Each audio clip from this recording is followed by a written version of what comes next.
So ito mga kabayan ang unang speech ni House Speaker Martin Romualdez ngayong 28th Congress, no? Panoorin natin at magre-react tayo mga kababayan. Development that calls us to reflect on our sacred constitutional duty. The Supreme Court's decision on the impeachment case filed against the Vice President. And let me say this with the utmost respect. The Supreme Court has spoken and we recognize its decision. But let it never be said that the House of the people bowed in silence.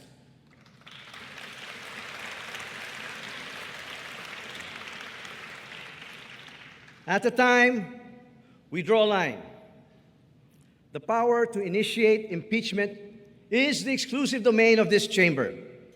It flows from the people's will and rests solely on the clear language of the Constitution. It is neither granted nor guided by any outside institution. The court may close a case, but it cannot close a cause. The pursuit of accountability is not a moment. It is our mandate.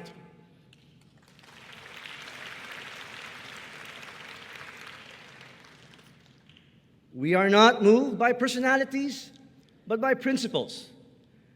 We are not driven by vendetta, but instead by vigilance.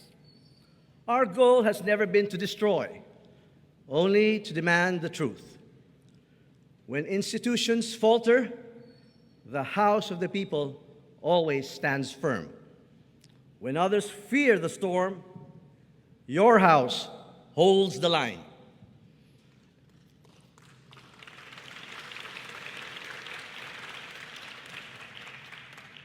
And as your Speaker, I will be here, not just to preside, but to protect.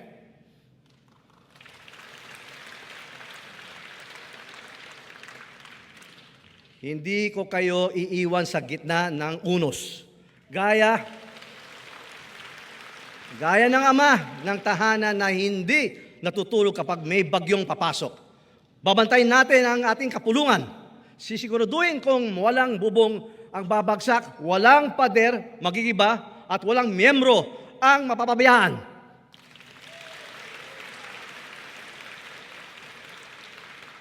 Kahit anong bagyo at baha, hindi tayo susuko. Titindig tayo at hindi panghinaan ng loob. Kasama ninyo ako sa pagsulubong ng bagong araw.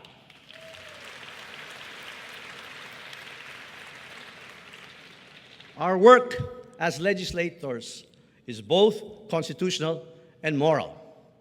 It is through the laws we pass and the accountability we uphold that we protect rights, promote equity, and shape the future of our democracy. Bawat batas na ating ipinapasa ay salamin ng pangarap ng bawat Pilipino. Mula sa estudyanteng nangangarap, sa manggagawang lumalaban, hanggang sa pamilya patuloy na umaasa. To my fellow representatives, thank you for your continued support and your commitment and unwavering public service. To those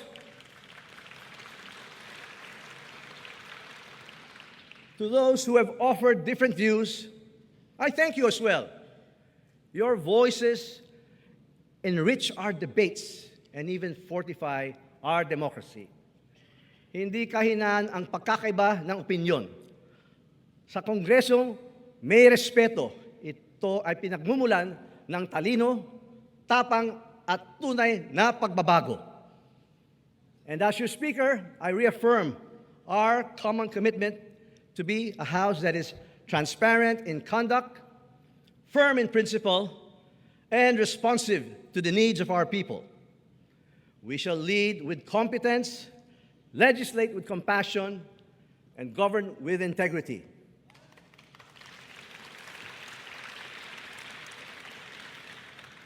I thank His Excellency President Ferdinand R. Marcos Jr. for his continued trust in the leadership of this chamber. The House of Representatives stands ready to be your reliable partner in building a bagong Pilipinas. A nation that is inclusive, resilient, and grounded in justice and opportunity.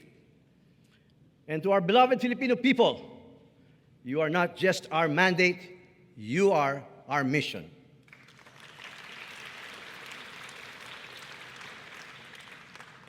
This House is your voice, and we are ready to speak up, stand up, and act in your name and for your future.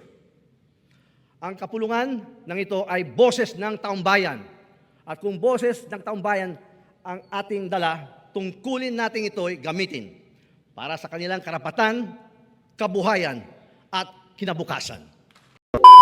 At yun mga kababayan, no, yung first speech ni House Speaker Martin Romualdez. Ngayong na-re-elect po siya muli, no, bilang House Speaker ngayong 28th Congress dito po sa House of Representatives.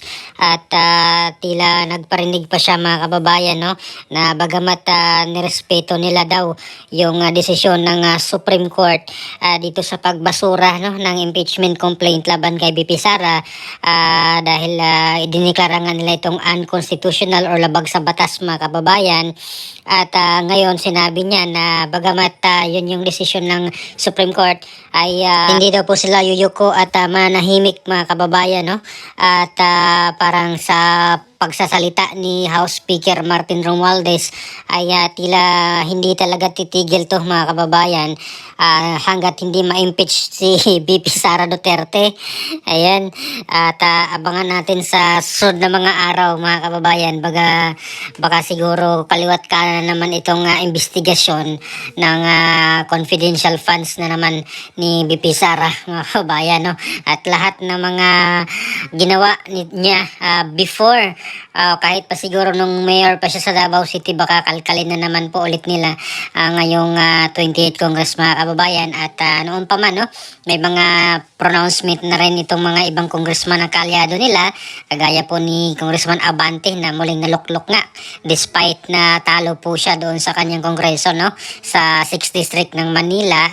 Pero by COMELEC na desisyon na siya yung pinaupo mga kababayan, sinabi niya nung una pa na merong or magkakaroon nga po ng Quadcom 2.0 daw mga kababayan. So ito na yung sinasabi ni BP Sara, hindi titigil itong mga ito hanggat hindi ako mapatalsik. Ayan mga kababayan, yun yung sinasabi ni BP Sara sa mga interview, no? Although panalo po ang kanyang pagtakbo muli, no, bilang House Speaker, ang daming sumuporta sa kanya. Pero may mga mangilan-ngilan mga kababayan na dating kaalyado niya ay nag-abstain, kagaya po ni Congressman Joke Frasco nga, no, dito sa Cebu, at ni Congressman Toby Chanco ng Nabota City. Ayan, at iba pa mga kababayan na hindi po pumabor, no, or hindi bumoto pagkat nag-abstain, pati si Congressman Albe Benitez ng Bacolod.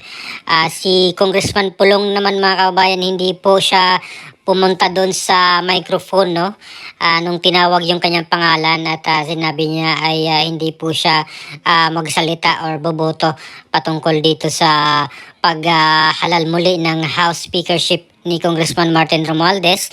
Si Congressman Ungab ay nagsalita pero sinabi niya na mag-abstain siya at gusto niya pang magiging independent na lang, no? Hindi siya sasama dito sa majority at hindi rin siya sasama sa minority. Doon lang po siya sa pagiging independent mga kababayan. Same doon kay Congressman Toby Chanco, nais nilang maging independent na lang. Samantalang si Sandro Marcos naman mga kababayan, no, ang naging majority leader ngayon mga kababayan sa 28th Congress. At itong si Congressman JJ Suarez ang naging senior deputy speaker mga kababayan. At yung mga deputy speakers mga kababayan naman ay sila Congressman Janet Garin, si Congressman Yasser Alonto Balindong, Congressman Francisco Paulo Ortiga, si Congressman Jefferson Conghon, Congresswoman Christine Singson Mihan, Congressman Ronaldo Puno, Congressman Faustino D., Congressman Ferginel Biron at Congressman Raymond Democrito Mendoza. Sila po yung naging Deputy House Speaker, mga kababayan, no? At yung kanilang Secretary General ay ganoon pa rin, si SecGen Reginald Velasco, at ang kanilang Sergeant at Arms na si Napoleon Taas, no? Ayan, so yun pa rin yung kanilang Sergeant at Arms at Secretary General ng House of Representatives ngayong 20th Congress. So abangan natin, mga kababayan, dito sa mga susunod na araw, at feeling ko talaga hindi po nila tatantanan itong si BP Sara, lalo na kung itong parating na 2028 presidential election, kasi matunog nga po talaga daw na tatakbo si Congressman House Speaker Martin Romualdez na sa presidential election. At sabi pa ni Atty. Rowena Guanzon ay ito yung kanyang specialty, no, to disqualify the opponent para manalo, gaya nung ginawa daw niya doon sa Leyte nung nakarang election, na pinadisqualified niya si Tita Nene Bacali. Ayan, so tingnan natin kung kaya niyang tanggalin, mga kabayan, no, si BP Sara through impeachment, kasi nagsalita na po ang Supreme Court. Bagamat yung ibang mga law expert ko, no, ay kini-question itong ginawa ng Supreme Court na mali daw, mga kabayan, no.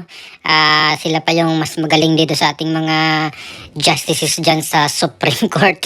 Ayan, although yung iba naman ay dapat respetuhin na lang, no, nagsabi na respetuhin at igalang itong desisyon ng Supreme Court, at baka magkaroon ng constitutional crisis, no, itong Senado, na dapat sundin at igalang ang desisyon ng Supreme Court na ito, at move on na lang, no, at hintayin nila ulit sa February 6, 2026, kasi yun po yung time na pwede silang mag-file ulit ng panibagong impeachment laban kay BP Sara, mga kababayan.